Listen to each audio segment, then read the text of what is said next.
Hello everyone, कैसे हैं आप सभी। होप सभी बढ़िया होंगे और अपनी उत्तर प्रदेश पुलिस की तैयारी जो अपकमिंग वैकेंसीज है 2025 की उसको अच्छे से तैयारी उसकी कर रहे होंगे। साथियों, आपकी तैयारी को मैं और चार चांद लगाने वाला हूँ इस वीडियो के माध्यम से। यानी एक सीरीज मैं चला रहा हूँ। कल पार्ट 1 मैंने करवाया था, आज पार्ट 2 संज्ञा का है। 3 क्लासों में संज्ञा खत्म होंगी। 10-12 मिनट की वीडियो में आपको संपूर्ण रिवीजन के साथ पूरे कॉन्सेप्ट क्लियर होंगे। अगर आप नए हो तो इस वीडियो को जरूर देखें। अगर आप पुराने अगर कहीं से भी पढ़ा हुआ आपने, लेकिन फिर भी आप इसको एक रिवीजन के तौर पर देखिएगा। क्लास में बहुत मज़ा आने वाला है। 10-12 मिनट की क्लास में संज्ञा के पार्ट 1, पार्ट 2, पार्ट 3 में 30 मिनट में संज्ञा पूरी अच्छे तरीके से आपको समझ में आ जाएगी। एक कॉन्सेप्ट क्लियर हो जाएगा। इसके बाद आपके क्वेश्चन संज्ञा में गलत नहीं होंगे, ये मेरा आपसे वादा है। ठीक है, अगर आप चैनल पर नए हो चैनल को सब्सक्राइब करें, वीडियो को लाइक करें और ज़्यादा से ज़्यादा शेयर करें ताकि और भी बच्चों के साथ पहुँचे और वो अच्छे से कर पाएँ, इस सिलेक्ट कर पाएँ और अपने तैयारी को एक अच्छी मुकाम दे सकें। ठीक है, चलिए आगे बढ़ते हैं। ज़्यादा देर ना करते हुए वीडियो को शुरू करते हैं और बताते हैं आज संज्ञा के पार्ट 2 में क्या क्या। कल हम लोगों ने व्यक्तिवाचक और जातिवाचक संज्ञा की बात करी, लेकिन आज today we are going to discuss about the भाववाचक संज्ञा एंड द्रव्यवाचक संज्ञा एंड समूहवाचक संज्ञा। तो आज 3 चीज़ों के बारे में बात होगी। तो भाववाचक संज्ञा क्या होती है? एड्रेस होती है, सदैव एकवचन होती है। ये पॉइंट आपको याद रखने हैं। जो नोट पॉइंट ये बने हैं बॉक्स में, ये आपको बिल्कुल अच्छे तरीके से याद रखने हैं। जो नोट पॉइंट होते हैं बहुत इंपॉर्टेंट पॉइंट होते हैं। इसमें क्या, ये एड्रेस यानी भाव कभी दिखता नहीं है, ना ये भाव को प्लेट में परोस के दे सकते हैं। जैसे मान लीजिए खुशी है, खुशी तो आपको अंदर से होगी ना। कोई खुशी आप देख सकते हो कि आपको कितनी खुशी है, या दुख कितना है, या उदासी कितनी, क्या आप देख सकते हो। लेकिन अंदर से खुशी, उदासी, दुख, प्रेम, प्यास, भूख, परिश्रम, ईमानदारी, बेईमानी, बुराई, यौवन, बुढ़ापा, इस तरीके से। यानी आप इसकी परिभाषा देखिए। परिभाषा की बात करते हैं तो भाववाचक संज्ञा की परिभाषा जो है वह संज्ञा जो भाव, गुण और दोष और अवस्था को दर्शाती, यानी भाव को दर्शाए, गुण को दर्शाए, दोष, अवस्था को दर्शाती, उसे हम भाववाचक संज्ञा कहते हैं। यानी जिसे हम प्लेट में ना परोस सकें। ये चीज़ आपको एक पॉइंट रखना है, याद रखना है। ये एड्रेस होती है, एक वचन होती है, जिसे प्लेट में नहीं रख सकते। यानी भाववाचक संज्ञा को प्लेट में नहीं परोसे, यानी जो अंदर से भाव क्रिएट होते हैं, जो हमारे आंतरिक भाव होते हैं, उसको भाववाचक संज्ञा कहते हैं। एड्रेस होती है, सदैव एक वचन होती है, दिखाई नहीं देती बल्कि इसको सिर्फ महसूस कर सकते हैं। ठीक है, तो ये भाववाचक संज्ञा होती हैं। कुछ भाववाचक संज्ञा देखिए, जैसे सजावट को आप क्या प्लेट में परोस सकते हैं? बनावट, वीरता, गुस्सा, क्रोध, साहस, गरीबी, जवानी, दूरी, पढ़ाई, मोहब्बत, मिठास, ये सारी भाववाचक संज्ञाएं हैं। इनको आप सिर्फ महसूस कर सकते हैं और ये एक वचन है और सदैव ये एड्रेस रहती है। ठीक है, द्रव्यवाचक संज्ञा की बात करें तो द्रव्यवाचक संज्ञा वह संज्ञा होती है यानी जो द्रव्य यानी लिक्विड, और द्रव्य मतलब होता है मैटर। वे संज्ञा जो द्रव्य का बोध कराती हैं, किसी पदार्थ का बोध कराती हैं, किसी धातु का बोध कराती हैं, जिनकी गिनती ना हो सके। द्रव्यवाचक संज्ञा में क्या आती है? जैसे दूध हो गया, दूध की क्या गिनती कर सकते हैं? पानी हो गया, पानी का गिनती कर सकते हैं। तो जिनकी हम लोग गिनती नहीं कर सकते वो द्रव्यवाचक संज्ञा में आती हैं। तो द्रव्यवाचक संज्ञा में आइए परिभाषा देखते हैं एक बार। वे संज्ञा जो किसी द्रव्य का बोध कराती हैं, किसका?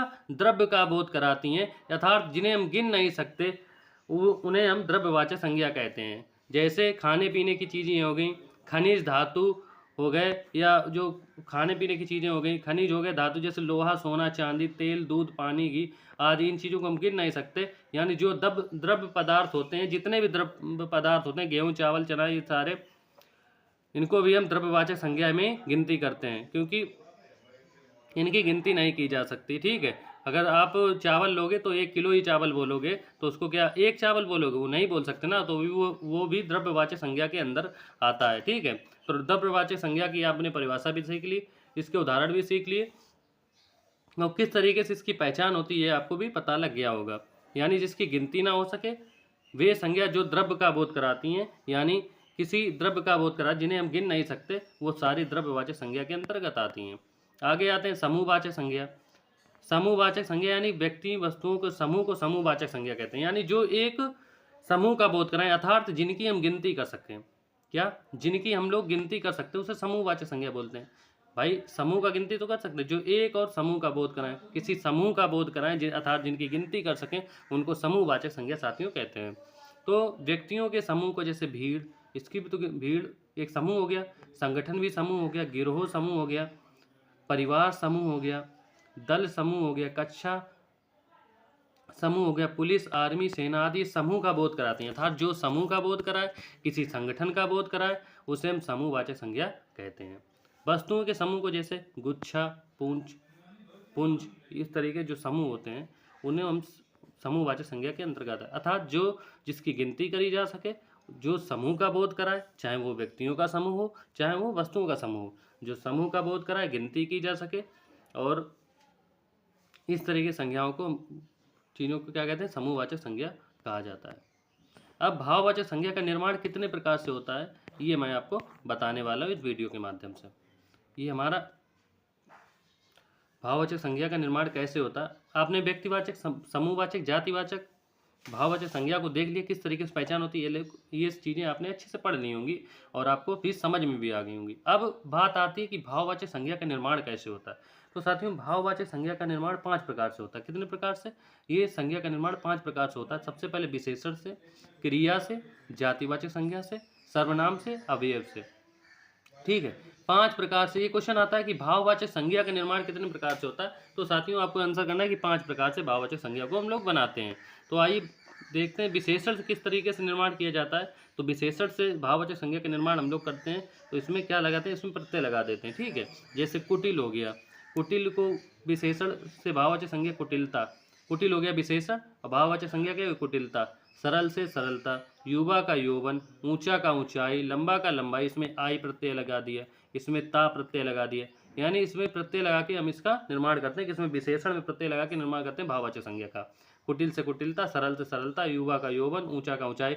अच्छा देखिए, ऊंचा तो हम पता कर सकते हैं ना कितना ऊंचा है व्यक्ति, कितना, तो ऊंचाई, ऊंचाई क्या है, भाववाचक संज्ञा है। बुढ़ापा क्या है, भाववाचक, एक अवस्था का बोध हो रहा, गुण, दोष, अवस्था आदि के नाम को भाववाचक संज्ञा कहते हैं। जो गुण बताए, दोष बताए, अवस्था बताए, बुढ़ापा भी अवस्था है, यौवन अवस्था है, ये अवस्था की बात हो रही, तो यहाँ पर भाववाचक संज्ञा हो जाए। बूढ़ा से बुढ़ापा बन जाएगा, वीर से वीरता बन जाएगी। वीरता क्या, आप लोग को सिर्फ वीरता भी भाववाचक संज्ञा, अमीरी, गरीबी, बड़प्पन, इस तरीके से हम विशेषण से भाववाचक संज्ञा बना सकते हैं। भला से भलाई बना सकते हैं, डरावना से डर बना सकते हैं।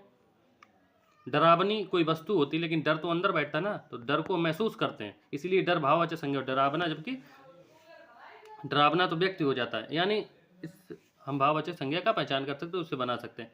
शांत आदि व्यक्ति हो सकता है शांति, शांत का शांति, शांति अंदर मनोवृत्ति जो होती है उससे शांति बोलते हैं। जो अंदर की मनोवृत्ति जो अंदर हम लोग महसूस करते हैं उसे शांति कहते हैं, जबकि शांत व्यक्ति हो सकता है। ठीक है, रोगी व्यक्ति होता है, रोग आंतरिक चीज़ है। तो इस तरीके से ठंडा से ठंडक, भूखा से भूख, पीला से पीलापन, विद्वान से विद्वता और स्वस्थ से स्वास्थ्य। इस तरीके से हम लोग विशेषण से भाववाचक संज्ञा बना सकते हैं। आज हम लोगों ने देखा कि समूहवाचक संज्ञा की, द्रव्यवाचक संज्ञा और भाववाचक संज्ञा के बारे में बात करी, तथा विशेष भाववाचक संज्ञा कितने प्रकार से निर्माण होता है, तो 5 प्रकार से निर्माण होता है। विशेषण से आज हम लोगों ने देख लिया कि विशेषण से भाववाचक संज्ञा किस तरीके से निर्माण किया जाता है, यानी प्रत्यय वगैरह लगा के हम लोग इसका निर्माण करते हैं। अब हम कल देखेंगे क्रिया से, जातिवाचक संज्ञा से और सर्वनाम से, अवयव से कैसे भाववाचक संज्ञाएं बनाई जाती हैं।